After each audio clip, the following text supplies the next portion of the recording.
morning. We are here at Kathrine's property here, insured by Nationwide, Brazen Roofing. We are going to do a repairability test. Obviously, this is a massive repair. There's $4,000 on the table here to do a repair on a 19-year-old roof. In my experience, I personally have never seen a 3-tab 19-year-old roof be repairable. Just in the condition it is, you can already see wear and tear. Obviously, the policy does not cover wear and tear, but what they do cover is to put the homeowner back into pre-loss condition when coverage is made. So to start off, what we're going to do is, in order to get this damaged shingle out that was prescribed, what we're going to have to do is we're going to have to remove the nails from not only the first row but the top row. So we'll get going on that.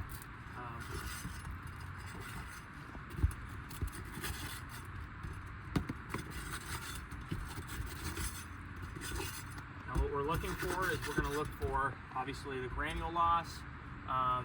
We're going to look for cracking and creasing to the shingles that are not prescribed, so these shingles up here. We're going to be looking for mat transfer. Will this shingle seal properly again after we do this repair? Those are all things that we look at to put Miss Kathrine back into pre-loss condition. These nails aren't even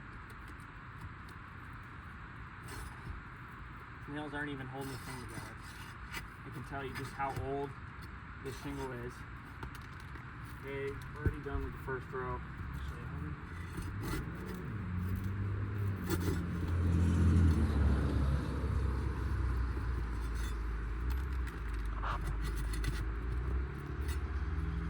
Okay, done with the first row.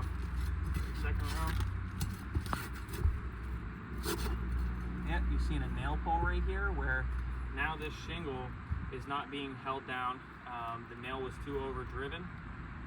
So what we're going to have to do is we're going to have to lift this shingle up, go through, snag this shingle or this nail. And actually it's too overdriven where we can't even get it. So that right there is a testimony. Oh, you zoom in right here, what you're going to see is another nail pull, and now you're seeing a tear right in the shingle. You're also seeing a tear right here.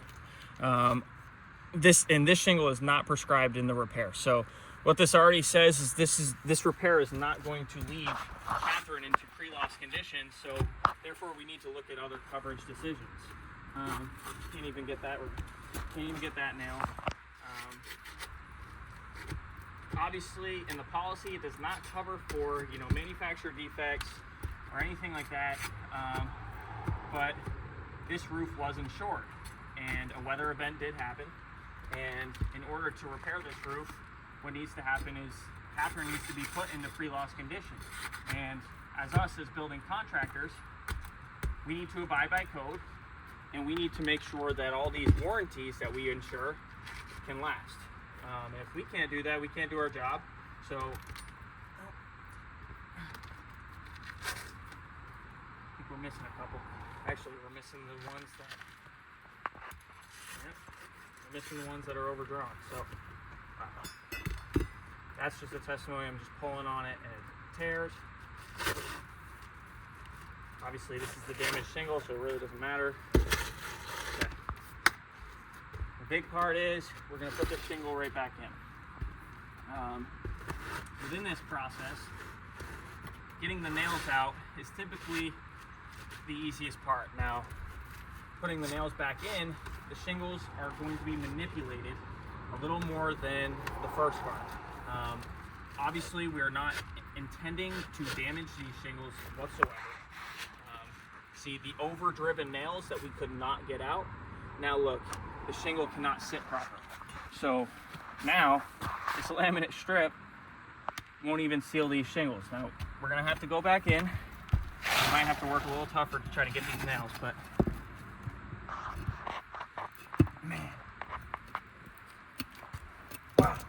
Okay, I got one. We're in luck. There we go. Got two. Okay. We did get them. They were very overdriven.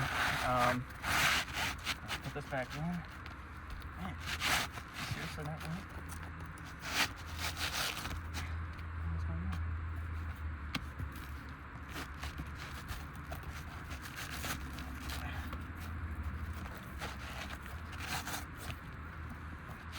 got it in here. Nice and tight. Great. We're gonna put the nails in. 4 nails in each row, right above the laminate strip. Now as I'm nailing, my partner AJ and I, we're both seeing all these granules. It's raining granules. Wow.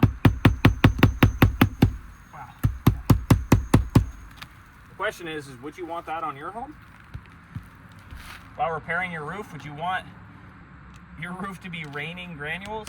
Personally, I wouldn't.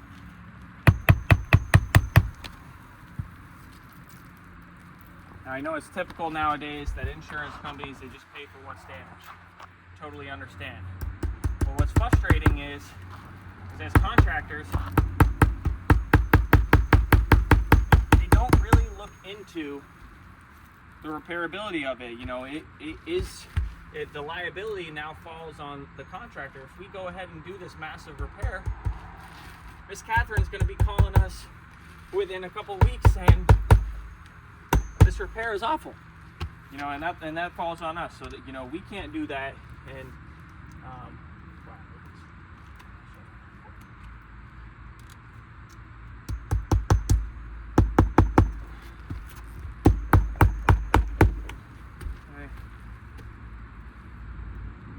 more nails going in here, and we'll be all done. Show them aftermath.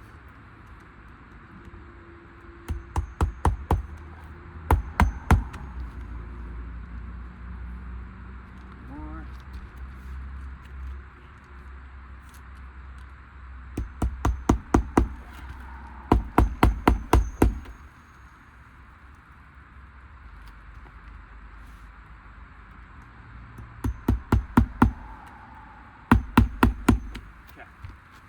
All done. Now, what we're gonna do, we're gonna wipe these shingles off a little bit. We're gonna see the cracking increasing with these shingles. See the cracking increasing already start.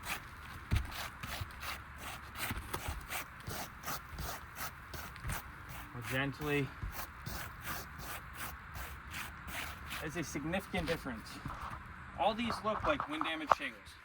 Now the biggest part is, this is another significant difference. So right here, we're seeing chunks of matting that are left now that are out. So now, how do you think this brand new shingle that we put in, do you think it's gonna seal properly? No, so these shingles, the new shingle that we put in is not gonna seal properly. The only row of shingles that will is obviously the one that we put in. It has a new laminate strip. So this row will seal. This row up top will not seal either because of the mat transfer. See on the top of these shingles? So we're seeing the cracking increasing, significant difference. We're seeing the granule loss, we're seeing the nail pulls, we're seeing, you know, the mat transfer where shingles will not seal properly. We're obviously, this roof is in obvious state that it's not in a state to repair, and especially a $4,000 repair. So please put this in consideration, that this does need a coverage decision way greater than the repair that it is now. We are willing to work with you guys. As far as the back slope, there is no damage, it's not tied in, but we can talk about that later. So please put this in consideration. Thank you. Bye.